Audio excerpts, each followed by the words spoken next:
2017 में भाजपा ने यहां पर कब्जा किया। 15,006 वोटों के अंतर से भाजपा के विजयपाल सिंह यहां से चुनाव जीते। दूसरे नंबर पर कांग्रेस के गजराज सिंह रहे थे। दोनों के बीच जीत का मार्जिन 6.74% रहा। 2022 की बात करें तो भाजपा ने सिटिंग विधायक विजयपाल आरती को एक बार फिर से मौका दिया है। सपा राष्ट्रीय लोकदल गठबंधन में यह सीट राष्ट्रीय लोकदल के हिस्से में गई। राष्ट्रीय लोकदल ने यहां से कांग्रेस से आए उम्मीदवार को उतारा है, गजराज सिंह को मैदान में उतारा है। बसपा से मनीष कुमार सिंह मैदान में है। कांग्रेस ने भावना बाल्मीकि को मैदान में उतारा है। और अब बात हापुड़ की दूसरी महत्वपूर्ण सीट गढ़ मुक्तेश्वर की। गढ़ मुक्तेश्वर में साल 2017 में भी कांटे की टक्कर रही थी।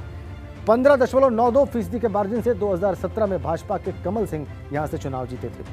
बसपा के प्रशांत चौधरी को 35,294 वोटों के अंतर से उन्होंने हरा दिया था। इस बार गढ़ मुक्तेश्वर से जहां भाजपा ने सिटिंग विधायक कमल सिंह का टिकट काटकर हरेंद्र चौधरी तेवतिया को मैदान में उतारा है, वहीं सपा राष्ट्रीय लोकदल गठबंधन ने रविंद्र चौधरी को मैदान में उतारा है। इसके साथ साथ बसपा से मोहम्मद आरिफ और कांग्रेस से आभा चौधरी मैदान में है। और बात करेंगे हापुड़ की सबसे हॉट सीट धौलाना सीट की। यहां से मुस्लिम वोटर्स की तादाद यहां पर काफी ज्यादा है। 2017 में धौलाना सीट पर बसपा का मुस्लिम चेहरा असलम अली जीत चुके हैं और दूसरे नंबर पर भाजपा के रमेश चंद्र तोमर रहे थे। लेकिन 2022 आते आते समीकरण यहां पर बदलते दिखाई दिए। असलम चौधरी ने बसपा छोड़कर सपा का दामन थाम लिया और पिछली बार सपा के टिकट पर 3 नंबर पर रहने वाले धर्मेश सिंह तोमर को भाजपा ने टिकट दिया है। वहीं सपा ने असलम अली को प्रत्याशी बनाया है। उधर बसपा ने वासिद प्रधान को मैदान में उतारा है। कांग्रेस ने ब्राह्मण कार्ड खेलते हुए अरविंद शर्मा को मैदान में उतारा है। चलिए अब रुक करते हैं अपने पश्चिमी यूपी के जानकार रवि अरोड़ा जी का। सर, हापुड़ में साल 2017 में 3 सीटों पर स्कोर 2-1 रहा था बीजेपी के फेवर में। इस बार आपको क्या लगता है, भाजपा अपना वो प्रदर्शन दोहरा पाएगी या विरोधी खेमा पहले से बेहतर परफॉर्म करेगा और ज्यादा मजबूत टक्कर दे पाएगा भारतीय जनता पार्टी को? देखिए, ये तो अभी कहना मुश्किल है कि परिस्थितियां किस तरफ रुख ले रही हैं, लेकिन ये तय है कि इस बार चुनाव भाजपा बनाम सपा आरएलडी गठबंधन का है।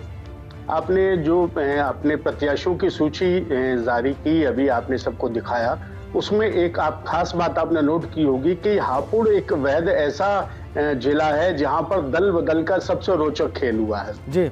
जैसे आप देखें, धौलाना में जो आपने प्रमुख प्रत्याशी बताए हैं वो धर्मेश तोमर, वो पिछली बार सपा से थे, इस बार वो भाजपा से हैं। असलम चौधरी बसपा से थे, अब वो सपा से हैं। गजराज हापुड़ में वो कांग्रेस से हुआ करते थे, अब आरएलडी में चले गए हैं। उधर गढ़ मुक्तेश्वर में आप देखते हैं मदन चौहान बीएस सपा के बड़े नेता थे, अब वो बसपा में चले गए हैं। वहां के प्रशांत चौधरी जो दूसरे नंबर पर रहे थे बसपा से, अब वो बीजेपी के मीरापुर से कैंडिडेट है। मुझे नहीं लगता कि जनता इन सब चीजों को किस नजर से देखती है, लेकिन राजनेता इन चीजों को बहुत ही लाइटली लेते हैं कि एक नेता एक पार्टी में रहकर दूसरी पार्टी को जब गाली देता है, अगली बार कैसे वो उसका प्रत्याशी बन जाता है। ये जो रोचकता है, मुझे लगता है हापुड़ में सबसे ज्यादा दिखाई देगी। अब इसमें पब्लिक किस नजर से इन चीजों को देखती है, ये मुझे लगता है 10 मार्च से पहले तो पता नहीं लग पाएगा। लेकिन जनता कैसे देखती है इसको, इस बारे में हमें जरूर एक अनुमान अपने दर्शकों के सामने रखना चाहिए। आपने बिल्कुल सही प्रश्न उठाया रवि अरोड़ा साहब की। एक चुनाव में एक दल में रहते हुए दूसरे दल के बारे में उल्टी सीधी बातें कही जाती हैं, उसकी कमियां बताई जाती हैं, और फिर अगली बार आप जब उसी दल के टिकट पर चुनाव लड़ते हैं जिसकी आपने बुराई की थी, तो जनमानस में इसका मैसेज किया जाता है। बिल्कुल ठीक बात है, ये महत्वपूर्ण मुद्दा है, लेकिन मुझे लगता है कि इस बार भी इस मुद्दे पर शायद पब्लिक मतदान ना करे। और यहाँ मतदान वही मुद्दे हैं जैसे कि ध्रुवीकरण है, मुझे लगता है जैसे धौलाना है, यहाँ ध्रुवीकरण सबसे बड़ा मुद्दा रहेगा, क्योंकि यहाँ 2 प्रमुख मतदाता जो हैं वो ठाकुर बिरादरी के हैं या वो मुस्लिम हैं। इधर गढ़ मुक्तेश्वर मिश्रित जाति हैं, वहां पर जाट भी हैं, गुजर भी हैं और ठाकुर भी हैं। तो सबसे पहले तो धार्मिक ध्रुवीकरण, दूसरे नंबर पर मुझे लगता है जातिगत मैटर काम करेंगे, और तीसरे नंबर पर अगर आप बात करते हैं तो वो निकल कर मुझे आता है विकास शायद तीसरे नंबर पर पहुंच जाए। जबकि ये आप देखें इसको कि 2011 से जिला बनने के बाद आज उसको 12 साल हो गए हैं और एनसीआर का इसे हिस्सा कहा जाता है। लेकिन अगर आप यहाँ कहीं घूम आए तो आपको लगेगा नहीं कि राष्ट्रीय राजधानी का हिस्सा है। 2011 से ही बातचीत चल रही है कि यहाँ पर गढ़मुक्तेश्वर को एक धार्मिक नगरी बना देंगे और मिनी हरिद्वार की बात करते थे जब हरिद्वार उत्तराखंड में चला गया, लेकिन आज भी वहां पर आपको कुछ ऐसा नहीं दिखाई देगा। तो ये जो अदल बदल है, दल बदल है, मुझे नहीं लगता पब्लिक इसको सीरियसली लेती नजर आ रही है। तो क्या सीरियसली लेगी और किस इशू पर वोट करेगी सर?